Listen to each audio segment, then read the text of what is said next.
Gold trusted gold buyers తాకట్టులో ఉన్న బంగారాన్ని విడిపించి ఈ రోజు ఉన్న మార్కెట్ ధరకే కొనబడును. మరిన్ని వివరాలకు సంప్రదించండి 7771077720.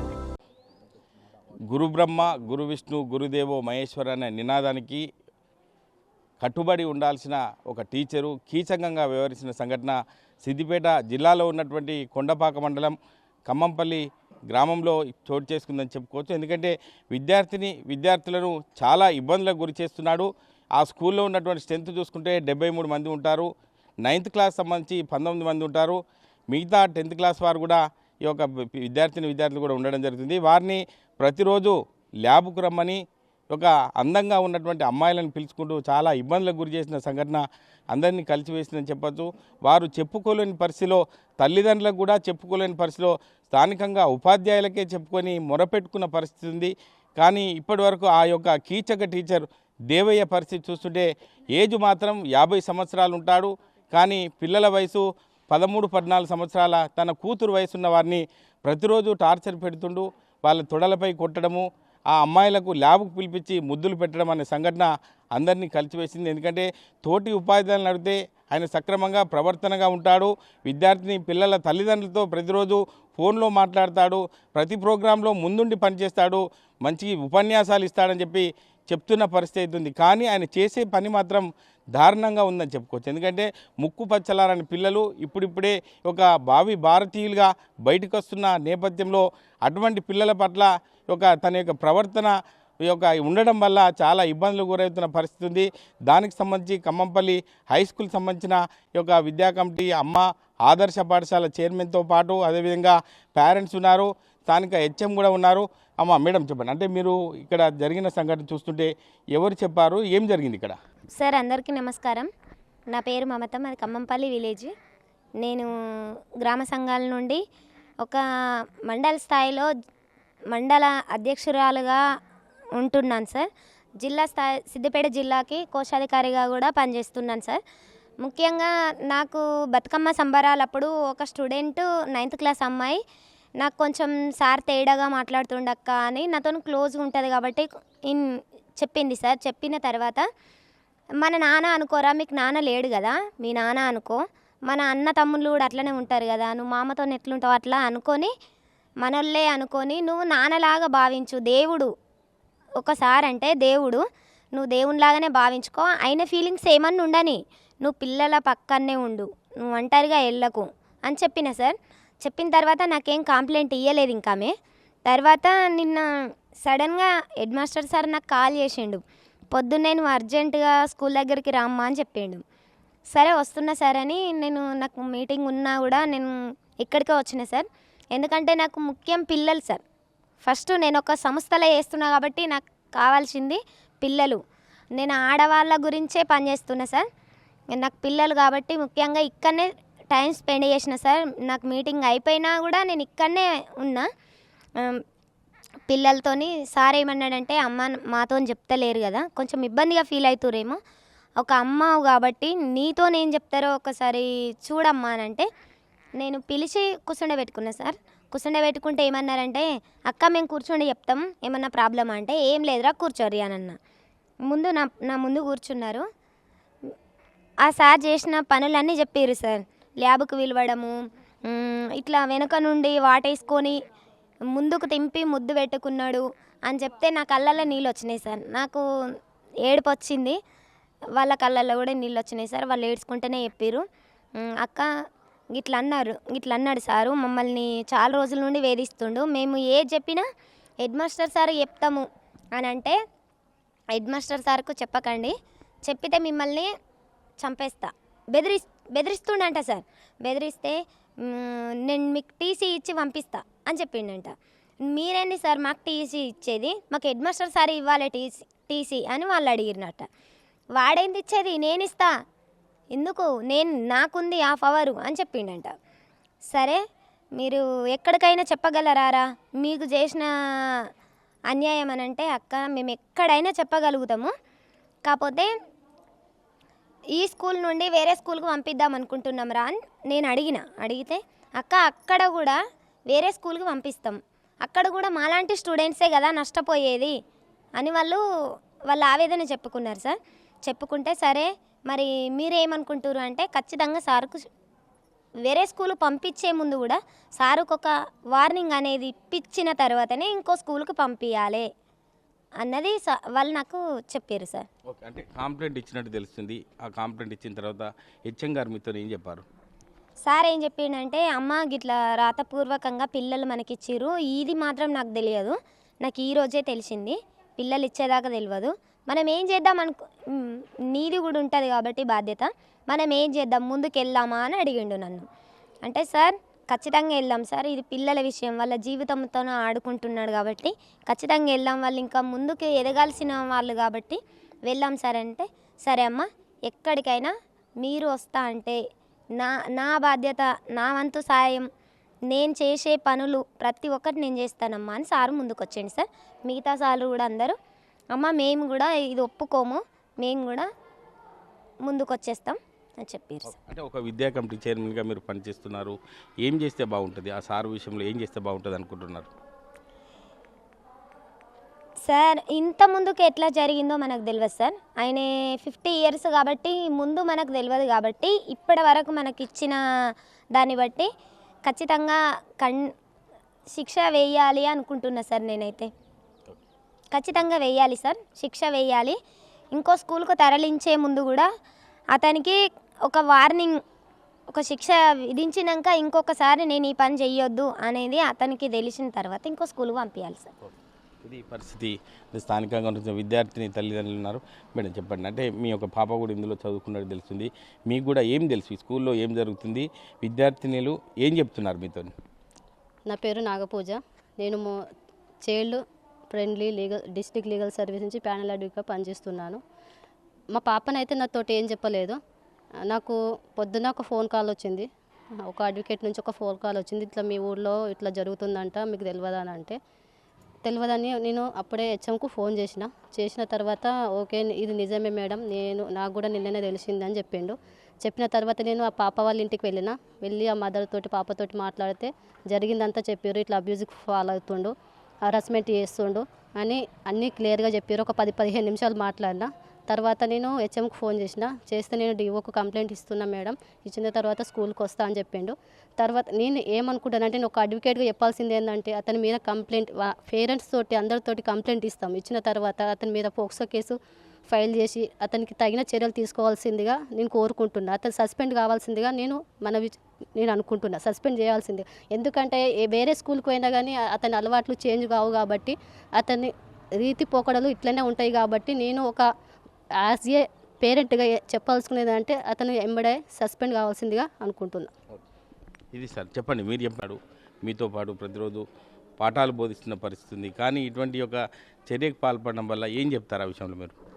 మాతోటి సహచరంగా బోధనలో మంచి ముందుండేటువంటి టీచర్, రోజు మాతోటి ఉండేటువంటి టీచర్ ఇలాంటి చర్యలకు పాల్పడతాడని మేము ఊహించలేకపోతున్నాం.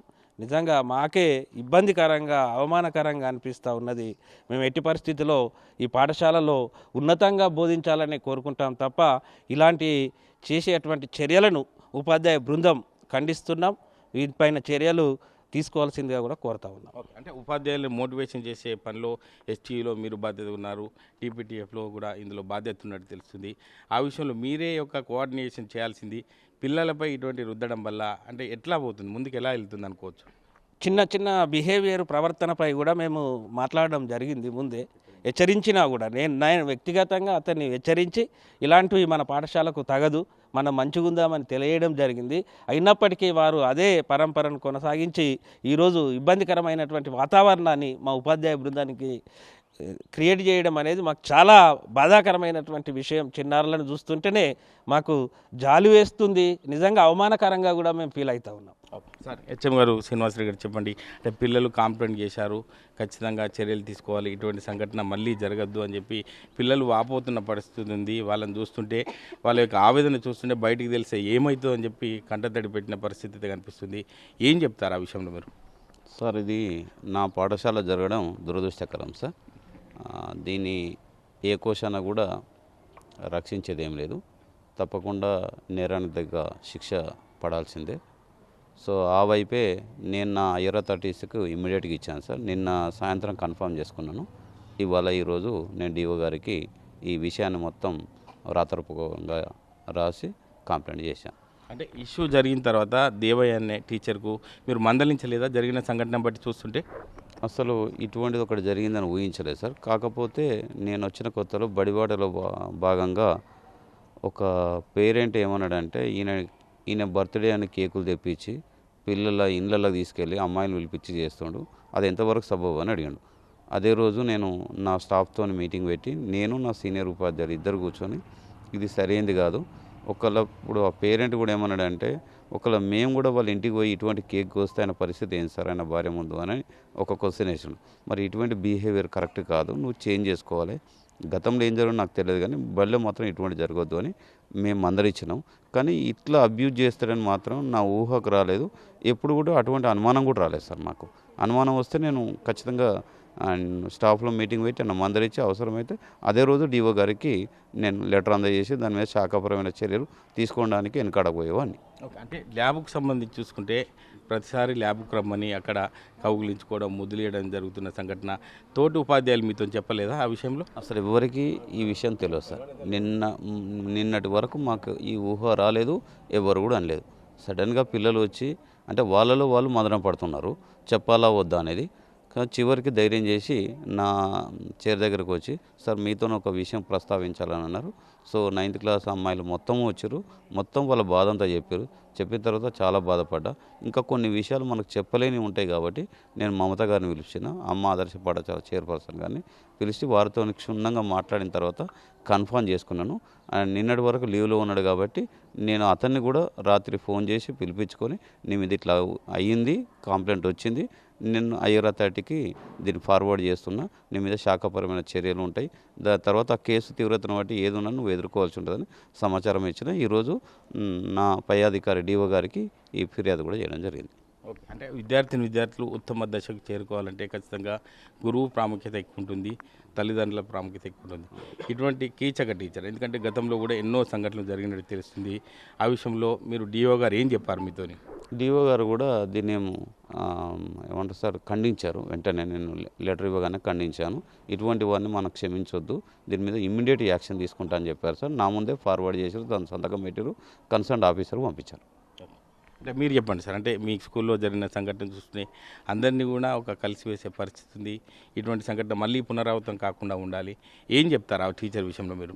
ఓకే సార్, ఇంతకుముందు మీరే చెప్పారు, జన్మనిచ్చేది తల్లిదండ్రులు అయితే ఒక సమాజంలో ఒక మంచి పౌరునిగా తీర్చిదిద్దడానికి ఒక కార్యశాల లాంటిది పాఠశాల. మరి ఆ పాఠశాలలో మేము బయట కార్మికులు తమ పనులు చేస్తారో మేము కూడా విద్యార్థులు ఒక మంచి భావి తీర్చిదిద్దే కార్మికుల్లాగా మేము పనిచేస్తున్నాం. సార్ కూడా చాలా సందర్భాల్లో కూడా నేను ఒక కింది స్థాయి నుంచి వచ్చాను, నేను చాలా వెనుకబడి వచ్చాను, నాకు ఆర్థిక పనులు ఉన్నాయి, కానీ మీరు బాగా చదువుకోవాలని చెప్పి మోటివేషన్ ఇస్తున్నటువంటి ఒక సారు, భారత రాజ్యాంగం ఏదైతే కల్పించిందో, అంబేద్కర్ ఏదైతే కలలు కన్నాడో ఆ కళల సాకారం చేసుకోవాలని చెప్పేసి తన ఉపన్యాసాల్లో కావచ్చు, తన యాక్టివిటీస్లో ప్రదర్శించినటువంటి ఒక ఉపాధ్యాయుడు ఒకవేళ ఒక విద్యార్థి సమాజంతో కావచ్చు లేకపోతే తోటి పిల్లల వల్ల ఏదైనా చెడు మార్గంలోకి పోతే అది చెడు మార్గం రా అని చెప్పి మంచి మార్గంలోకి దారి చూపెట్టాల్సినటువంటి ఉపాధ్యాయుడు మాతోనే కలిసి ఉండి ఇలాంటి చర్యలకు పాల్పడని విద్యార్థులు చెప్పేంత వరకు కూడా మేము నమ్మలేదు. ఖచ్చితంగా ఎందుకంటే మంచిని బోధించి మంచి పౌరునిగా తీర్చిదిద్దాలని ఉపాధ్యాయుడే చెడుగా ప్రవర్తిస్తూ ఆ విద్యార్థులు లేనిపోని భయాందోళన కలిగించినటువంటి ఉపాధ్యాయుడి మీద ఖచ్చితంగా ఏదైతే మా పెద్దసార్ గారు ఏదైతే డిఓ గారికి మా పై అధికారికి కంప్లైంట్ చేశామో ఖచ్చితంగా శాఖపరమైనటువంటి చర్యలు తీసుకొని భవిష్యత్తులో ఏ పాఠశాలలో కావచ్చు ఏ ఉపాధ్యాయుడు కూడా ఇలాంటి కార్యం చేయడానికి సాహసించినటువంటి ఒక కఠినమైన చర్య తీసుకోవాలని చెప్పింది కానీ కోరుతున్నాను. అంటే ఇదే సంఘటనపై హిందూ వాహినికి సంబంధించిన కార్యకర్తలు కూడా స్కూల్కి చేరుకొని బాగోలు తెలుసుకోవడానికి వచ్చారు. చెప్పండి కిరణ్, అంటే ఇక్కడ చూస్తుంటే ఏమనిపిస్తుంది? పిల్లలు చెప్పిన పరిస్థితి కూడా మీరు విన్నారు, ఏం చెప్తారు ఒక హిందూ వాహిని మీరు ఒక ఆర్గనైజేషన్ ద్వారా? హిందూ వాహిని జిల్లా ప్రధాన కార్యదర్శి నేను బండి కిరణ్ నా పేరు. మాకు పేరెంట్స్ ఫోన్ చేశారు, ఫోన్ చేస్తే ఇట్లా అయితే వచ్చి ఎవరైతే సరే దేవయ్య అనే టీచర్ ఉన్నారు, ఆయన ఒక 50 ఏళ్ళు ఉంటాడు, ఉపాధ్యాయుడు, తన పిల్లల్లాగా చూసుకున్న పిల్లల్ని అన్యాయంగా ఎక్కడక్కడ పార్ట్స్ ముట్టడం అంటే చాలా దారుణం. దీని విషయంలో ఎంత దూరమైన వెళ్తాం హిందూ వాహిని తరపున నేను ఖండిస్తున్నాను ఖచ్చితంగా. మీరు చెప్పండి సత్యం, అంటే ఇటువంటి సంఘటనలు హిందూ వాహిని ఆధ్వర్యంలో మీరు వచ్చారు, అంటే ఏం చెప్పారు? పిల్లలు మీతో ఏం మాట్లాడారు? నేను హిందూ వాహిని జిల్లా అధ్యక్షుని బసవరా సత్యం. మాకు పిల్లల యొక్క తల్లిదండ్రుల ద్వారా మాకు ఈ విషయం తెలవడంతో హిందూ వాహిని తరపున మేము ఇక్కడికి రావడం జరిగింది. పిల్లలను నేరుగా కలిసి వారి యొక్క అన్యాయం విషయం పట్ల మేము ఆరా తీయడంతో వారు దాన్ని మాకు వెలుబుచ్చారు. చాలా కళ్ళల్లో నీళ్లు తిరిగినాయి అతను ప్రవర్తించిన తీరును చూస్తే. ఎప్పుడైతే మనకు భారతీయ యొక్క సంస్కృతి యొక్క గురు బ్రహ్మ, గురు విష్ణు, గురు మహేశ్వర్ అంటే తల్లిదండ్రుల తర్వాత గురువు దేవుడితో సమానమనే చెప్పుకునే మన భారతీయ సంస్కృతిలో అలాంటి గురువు చేనును కంచెం వేసినట్టుగా బయట జరిగిన అన్యాయాలు చెప్పుకుంటే గురువే వాళ్ళని శిక్షించాల్సింది పోయి చేనును కంచెం వేసినట్టుగా గురువే వారి పట్ల అసభ్యంగా ప్రవర్తించి వారి యొక్క ప్రైవేట్స్ ముట్టుకోవడం, ముద్దులు పెట్టడం, అలమించుకోవడం ఇలాంటి విషయాలు చెప్తుంటే కళ్ళలో నీదిరి చాలా బాధ అనిపించింది. ఈ విషయంలో మేము హిందూ వాహిని తరపున డిఓ గారికి, హెచ్ఎం గారు కంప్లైంట్ ఇచ్చిన మా హిందూ వాహిని తరపున ఒక కంప్లైంట్ ఇస్తాము. మేము పోలీస్ స్టేషన్లో కూడా 3 టౌన్లో కంప్లైంట్ ఇస్తాము. ఇచ్చి క్వాలిటీ ఇన్వెస్టిగేషన్, ఫాస్ట్ ఇన్వెస్టిగేషన్ ఖచ్చితంగా జరిగి అతన్ని ఖచ్చితంగా విధుల నుంచి వైదొలిగించేదాకా, డిస్మిస్ చేసేదాకా మేము ఖచ్చితంగా హిందూ వాహిని తరపున పోరాడతాం. అంటే పిల్లల్ని చూస్తుంటే కంటతడి పెట్టుకున్న పరిస్థితి ఉంది. వాళ్ళు చెప్పుకుంటే తల్లిదండ్రులు చెప్పుకుంటే ఏమవుతుందో అని చెప్పి అంతర్గతంగా క్షోభకు గురైన పరిస్థితి ఉంది. ఒక ప్రధాన ఉపాధ్యాయునికే చెప్పిన పరిస్థితి ఉంది. అంటే ఎట్లా అనిపిస్తుంది వాళ్ళని చూస్తుంటే మీకేమనిపిస్తుంది? అంటే ఈరోజు ఏం జరుగుతుందనంటే ఎవరైతే బాధితులను బ్లాక్మెయిల్ చేయడం, మీకు బయట చెప్తే మేము మిమ్మల్ని చంపేస్తాము లేదా మిమ్మల్ని టీసీ ఇచ్చి పంపిస్తాము అని చెప్పేసి మానసికంగా ఇబ్బంది పెడుతున్నారు. వారు ఏం చేస్తున్నారంటే అట్లా ఒకరికి కాదు, ఒక 4-5 పట్ల అలా అసభ్యంగా ప్రవర్తించిన తర్వాత అందరూ కలిసిన తర్వాత ఈ నిర్ణయానికి వచ్చారు. అంటే ఇది అసలు ఎప్పుడో జరగాల్సింది, ఎప్పుడో ఫస్ట్ ఎవరైతే ఒక అమ్మాయి బాధితులుగా అయిపోయిందో అప్పుడే జరగాల్సింది. 1, 2, 4, 5 ఇట్లా ఎక్కువ మంది పిల్లల పట్ల అసభ్యంగా ప్రవర్తించిన తర్వాత అందరూ కలిసి ఒక ధైర్యం వచ్చిన తర్వాతనే అందరికీ చెప్పడం జరిగింది. అంటే 1-2 బాధితులు ఉన్నప్పుడు ఏంటంటే లోపలనే వాళ్ళని బ్లాక్మెయిల్ చేసి చాలా ఇబ్బంది పెడుతున్నారు. అంటే బయట చెప్తే మిమ్మల్ని చంపేస్తాం ఇలాంటి ఇబ్బందులు పెట్టి, ఇలాంటి ఇబ్బందులు జరిగినప్పుడు వీరికి ఖచ్చితంగా టీచర్స్ కానీ, అంటే ప్రధానోపాధ్యాయులు కానీ, తర్వాత ఇంకా బయట ఉన్న వ్యక్తులు కానీ ఎవరికైనా చెప్పుకుంటే ఖచ్చితంగా వారిని పబ్లిక్ ముందు ప్రొడ్యూస్ చేయకుండా రహస్యంగానే ఉంచి ఆ విషయం పట్ల వాళ్ళకి ఎలాంటి ఇబ్బంది రాదు అని చెప్పేసి కొద్దిగా అవగాహన కల్పిస్తే ఇలాంటి విషయాలు ఎక్కడ సంఘటన జరిగినప్పుడు మేము బయట కనబడితే మాకు కొద్దిగా ఇబ్బంది అవుతుంది మన ఆలోచన కొద్దీ ఎవరు బయటకు వచ్చి చెప్పట్లేదు. ఇలాంటి విషయాలు నాకు తెలిసి చాలా చోట్ల జరుగుతున్నాయి. హిందూ వాహిని తరపున కూడా మేము బ్యాడ్ టచ్, గుడ్ టచ్ అనే ఒక అవగాహన కల్పించడానికి చాలా ప్రోగ్రామ్స్ ప్రైవేట్ స్కూళ్ళలో కానీ గవర్నమెంట్ స్కూళ్ళలో చేయడం జరిగింది. వీటి పట్ల అవగాహన కల్పిన తర్వాత మనకు వచ్చిన వాటిలో మేము నేరుగా ప్రధానోపాధ్యాయులని కలిసి వాటి పట్ల వారికి చెప్పడం జరిగింది. ఇలాంటి ఏమైనా జరిగితే లోపల జరిగిన వాటిని కూడా మేము ఇంత హెవీగా జరిగినప్పుడు మాత్రమే ప్రెస్కు ఇన్ఫామ్ చేయడం కానీ పోలీస్ స్టేషన్ వెళ్ళడం జరుగుతుంది. చిన్న జరిగితే మందలించడం చాలా చోట్ల జరిగింది. వాటిని విషయాలు మేము చాలా ఫేస్ చేసినాం. అంటే సభ్య సమాజం సిగ్గుపడే విధంగా వ్యవహరించిన తీరు చూస్తుంటే దేవయ్య టీచరు ఒక అందరికీ ఆదర్శంగా ఉంటాడు అనుకున్నాం తప్ప ఇటువంటి ఒక ఆలింగనం చేసుకోవడం, ముద్దులు పెట్టడం, ఒక పిల్లల్ని ఒక ఇబ్బందికరంగా చేసినటువంటి పరిస్థితి మేము ఎవరిని కూడా జీర్ణించుకోలేకపోతున్నాం. ఇటువంటి సంఘటనలు మళ్ళీ పునరావృతం కాకుండా ఉండాలంటే ఖచ్చితంగా ఆయనకు పోక్సో చట్టం కానీ ఒక సస్పెండ్ చేసి బయటికి వెళ్ళగొట్టాలి. ఎందుకంటే ఇటువంటి ఏ స్కూల్కి వెళ్ళినా ఇటువంటి ప్రవర్తనే ఉంటుంది కాబట్టి ఖచ్చితంగా దీనిపై కఠిన చర్యలు తీసుకొని సంబంధిత పోలీస్ అధికారులు కావచ్చు, సంబంధిత గ్రామస్తులు కూడా కోరుకున్న పరిస్థితి ఉంది. అదేవిధంగా స్థానికంగా ఉన్నటువంటి ఉపాధ్యాయులు కూడా మా స్కూల్లో పనిచేయడం వల్ల ఇటువంటి టీచర్ ఉండడం మాకు కూడా బ్యాడ్ నేమ్ వస్తుంది కాబట్టి ఖచ్చితంగా ఇటువంటి వారిని శిక్షించి మళ్ళీ ఇటువంటి పునరావృతం కాకుండా ఉండాలని చెప్పి స్థానికంగా ఉన్నవారు కూడా కోరుకున్న పరిస్థితి అయితే తెలుస్తుంది. కెమెరామెన్ ఎల్లవరితో మహేష్, RTV, సిద్దిపేట జిల్లా. మరిన్ని వీడియోస్ కోసం ఛానల్ ని సబ్స్క్రైబ్ చేయండి. లేటెస్ట్ అప్డేట్స్ కోసం వాట్సాప్ ఛానల్ ని ఫాలో అవ్వండి. ఆ లింక్ డిస్క్రిప్షన్ లో ఉంది.